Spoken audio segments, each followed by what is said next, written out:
Ku soo dhawaada filim xiisa badan leegitana ha ilaabin waxay ka bilaabataa dabgodka dhexdiisa si qoysku u helaan meel diiran oo ay ku hoydaan.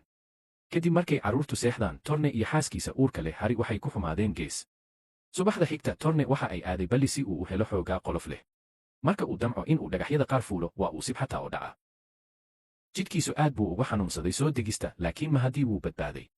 Godka dhexdiisa, Torne kuma joojin doono qufaca, Hara aad bay uga welwelsan tahay nabaradiisa. Maalinta xigta, Torne wuu sii qufacayaa, laakiin kama joojinayso inuu cunto raadiyo. Ugu dambayntii aad ayuu u tabardarnaa inuu sii wado, markaas Hara ayaa dib ugu soo celisay godkii. Maalinta inteeda kale, qoduhu wuxuu la gariiri karaa qandho. Qoyskiisu waxay siiyeen geedo isku qasan si uu u cabbo, laakiin waxba ma tarto. Laabkiisu weli waa nabarsan yahay, markaas Hara ayaa jartay oo dhiiggii qaar ka daadisay. Dabadeed way daboosha boogta geedo leh. Tani waxay ugu dambayntii dejisay Torne. Muddo kadib, Torne weli wuu nasanayaa. Hara waxay ka welwelsan tahay badbaadadooda, sidaas darteed waxay isku dayday inay barato gabadheeda Lark sida loo shido dabka. Waxay qaadataa dhowr jeer ka hor inta aysan ugu dambayntii shaqaynin.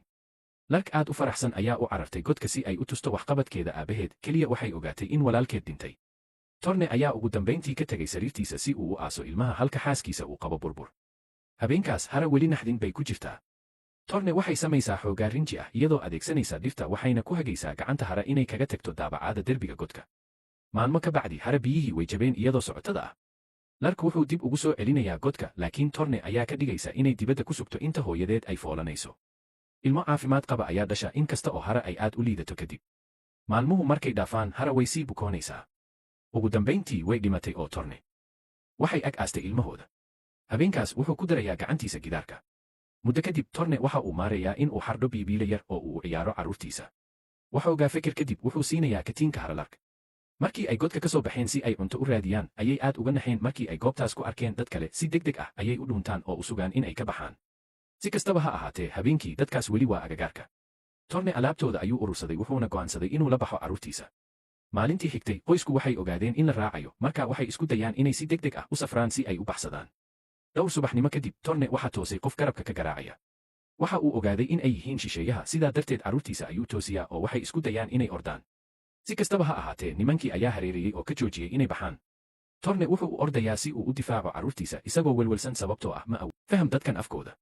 Isagu waa Neanderthal oo kuwanu waa Homo sapiens. Shisheeyaha mid ka mid ah ayaa si tartiib ah ula hadlaa isaga oo samaynaya dhaqdhaqaaqyo muujinaya in uu cunto bixinayo. Torne iyo Lark waxay ku heshiiyaan inay tijaabiyaan hilibka la qalajiyey oo ay dhoola cadeeyaan marka ay ugu dambayntii fahmaan in kooxdu si fiican ula jeedo. Marka shisheeyuhu baxaan, Lark wuxuu rabaa inuu raaco. Cajiib kadib, Torne wuu aqbalay. Marka ay kooxdu istaagto xerada, Torne waxa uu dareemaa wax laga xumaado oo waxa uu go'aansadaa in uu ku ciyaaro biibiile yar oo mashquuliya. Kuwa kale waxay weydiistaan inuu baro, qof walbana wuu jecel yahay muusiga, taasoo ka dhigaysa Torne inuu dareemo soo dhoweyn dheeraad ah. Dhowr maalmood kadib, waxay gaareen tuulada Homo sapiens, halkaas oo dadka deegaanka ay ku faraxsan yihiin inay soo dhoweeyaan Torne iyo qoyskiisa. Waxay maarayaan inay si degdeg ah u degaan oo ay ku dareemaan raaxo bulshadooda cusub. Torne xitaa wuu jecel yahay la ciyaarista carruurta. Marka Lark uu weynaado, waxay guursatay ninkii soo badbaadiyey. Labada waalidba waxay siiyaan ducooyinkooda, qof walbana wuu u dabaaldegaa midowgiisa. 2-5 Alare iyo la shaqeeya Greg waxay isku dayayaan inay wasakhoobaan, laakiin si fiican uma socoto. Waxay garteen inay aad u sakhraansan yihiin inay tan sameeyaan, waxayna go'aansadeen inay joojiyaan. Greg wuxuu rabaa inuu seexdo, laakiin Alare ayaa ka soo saartay gurigeeda. Markii uu la yaabay in ay tan mar kale samayn karaan, way diiday oo waxay iska dhigtay inay shaqaynayso. Kadib, Alare waxay nafteeda ku daryeeshaa qalab ay ku ciyaaraan. Subaxda xigta ee jaamacadda Princeton, Alare waxay aadaysaa shaqada. Cilmi nafsi yaqaan ahaan waxay barataa qalfoofka Neanderthal. Waxay ka helaysaa qoraal Greg, laakiin way iska indha tirtay. Inta lagu jiro nasashada qadada, waxay aragtaa Greg oo meel u dhow socda oo waxay qaadaysaa waddo kale si ay isaga ilaaliso. Alare ayaa hooyadeed kula hadashay taleefanka iyo shaqada. Waxaa jirta fursad lagu daabaco warqad si loo ogaado halka ay baniaadamku ka yimaadeen iyo laga yaabay xitaa in laga daweeyo kansarka. Fiidkii, Alare wuxuu ugu dambayntii qoraal u soo diray Greg isagoo wata fariin dhexdhexaad ah. Muddo kadib, Alare waxaa soo wacay hooyadeed iyada oo u socota shaqada waxayna go'aansatay inay iska indha tirto. Kadib waxay ka heshay qoraal Greg oo ku weydiinaya shaqadeeda. Haddaba si farxad leh ayay ugu jawaabtay oo in muddo ah ayay sheekaysanayeen. Dabadeed hooyadeed ayaa haddana wacday. Markan way soo qaadaysaa. Aad bay uga murugootay markay ogaatay in hooyadeed uu kansar qabo oo laga yaabo in aanu wakhti badan ka hadhin. Marka Alare waxay ku dhammaanaysaa burburka ruburi. Fiidkii waxay aada xaflad oo waxay ku dhacday Greg. Waxay aadeen gurigiisa, markan Alare waxay si guul leh u gaartay heerkeeda ugu sarreeya. Ma sii raagto, Alare isla markiiba way ka tagtaa sababtoo ah waa inay raacdaa duulimaad hore oo ku socda Vancouver. Maalintii xigtay, Alare waxay timid hooyadeed, diraya Greg fariin. Diyaaradda oohin ma joojin karto. Dhowr maalmood kadib, Alare waxay wacday Greg taageero. hooyadeed waxa ay ku sugan tahay xaalad aad u xun waxaana ay ku fakaraysay in aanay weligeed ku noqon USA sidaa awgeed waxa ay ka baqaysaa in xidhiidhkoodu uu sii noolaado. Si kastaba ha ahaatee Greg waxay leeyihiin rajo mustaqbalkooda si wada jir ah. Muddo kadib Alare hooyadeed aakhirkii way dhimatay, Alarena waxay mar labaad u yeedhay Greg taageero. Maalintii xigtay Alare wuxuu isku dayay inuu waco laakiin waa inuu shaqeeyo sidaas darteed wuu iska indha tiray hadda. Ugu dambayntii dib buu u soo wacay laakiin way mashquulsan tahay sidaas darteed waa inay si degdeg ah telefoon u dirtaa. Fiidnimadii waxay qoraal u dirtaa Greg markii uu la cashaynayay asxaabtiisa mana garanayo waxa uu samaynayo. Toddobaadyo kadib lamaanuhu waxay ku jiraan wicitaan fiidiyow ah. Alare waxay tilmaantay inay wakhti badan ku qaateen kala fogaansho marka loo eego wadajirka. Waxay ku sii socotaa xanaaq ah sida aysan u xamili karin arrintan keliya inay si lama filaan ah u sheegto inay jeceshahay isaga. Shaqayso cilmi baarista guriga. Greg waxa uu kaga yaabay katiinad ka samaysan shayga yar ee qalfoofka ay baratay uu hayo. Alare way jeceshahay wayna dhunkatay isaga laakiin isla markaa way og tahay inay aad ugu habboonayn in la xado sidaas darteed waxay leedahay dareen isku dhafan. Fasaxyada 2/29 lamaanuhu waxay seexdaan habeenka sanadka cusub waxayna soo toosaan keliya markay maqlaan deriskooda oo u dabaaldegaya oo eber. Alare aad u uur leh ayaa la yaaban haddii ay tahay inay guuraan sababtoo ah gurigan waagii hore wuu xayirnaa laakiin Greg wuu jecel yahay halkaas. Alare ayaa markaa la yaaban haddii ay tahay inay codsato brofesornimo oo ay caddahay inay welwelsan tahay markaa Greg wuxuu yidhi waa inay sariirta u aad. Alare waxay marka hore hubisaa wiilkooda waxayna qirtay inaysan hubin inay tahay inay qabato shaqada sababtoo ah waxay ka fogaynaysaa qoyska. Marka lamaanuhu u kaxeeyaan carruurta matxafka waxay helayaan biibiile toln oo la soo bandhigay. Farshaxanka Neanderthal sidoo kale wuxuu u eg yahay isagoo tilmaamaya in qalfoofku uu ahaa isaga iyo katiinka Alare wuxuu ahaa haris. Hagaha dalxiiska ayaa sheegay in Neanderthals aysan ahayn kuwa caqli badan laakiin Alare iyo wiilkeeda ayaa isla markiiba saxay iyaga oo tilmaamaya biibiile caddayn ahaan.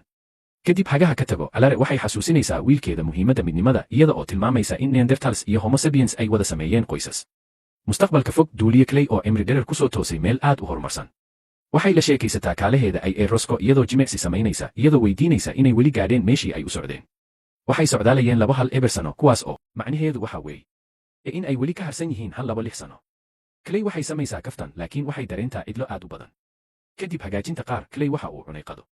Dhammaan cuntada waa keliya nooca saafiga ah ee suxuunta caadiga ah.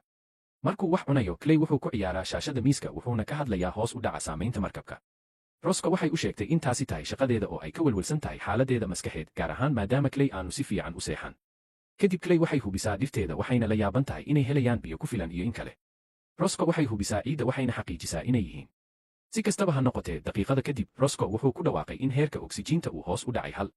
Clay wuxuu hubiyaa dhirta ku jirta aqalka lagu koriyo oo uu ogaado in qaarkood ay jiran yihiin.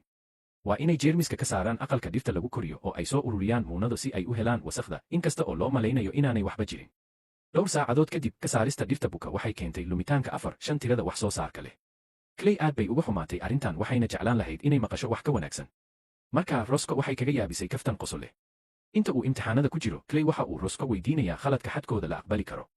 Roscoe wuxuu sharxayaa in luminta in ka badan 6 dhirta ay la mid tahay guuldarrada howlgalka Clayna ma caawin karo laakiin wuxuu ku qoslay dareenka hooga. Waxay mar hore lumiyeen 5 markaa waxay u baahan tahay inay hesho isha caabuqa oo ay joojiso dhaqso. Saacado kadib xaaladdu marayn.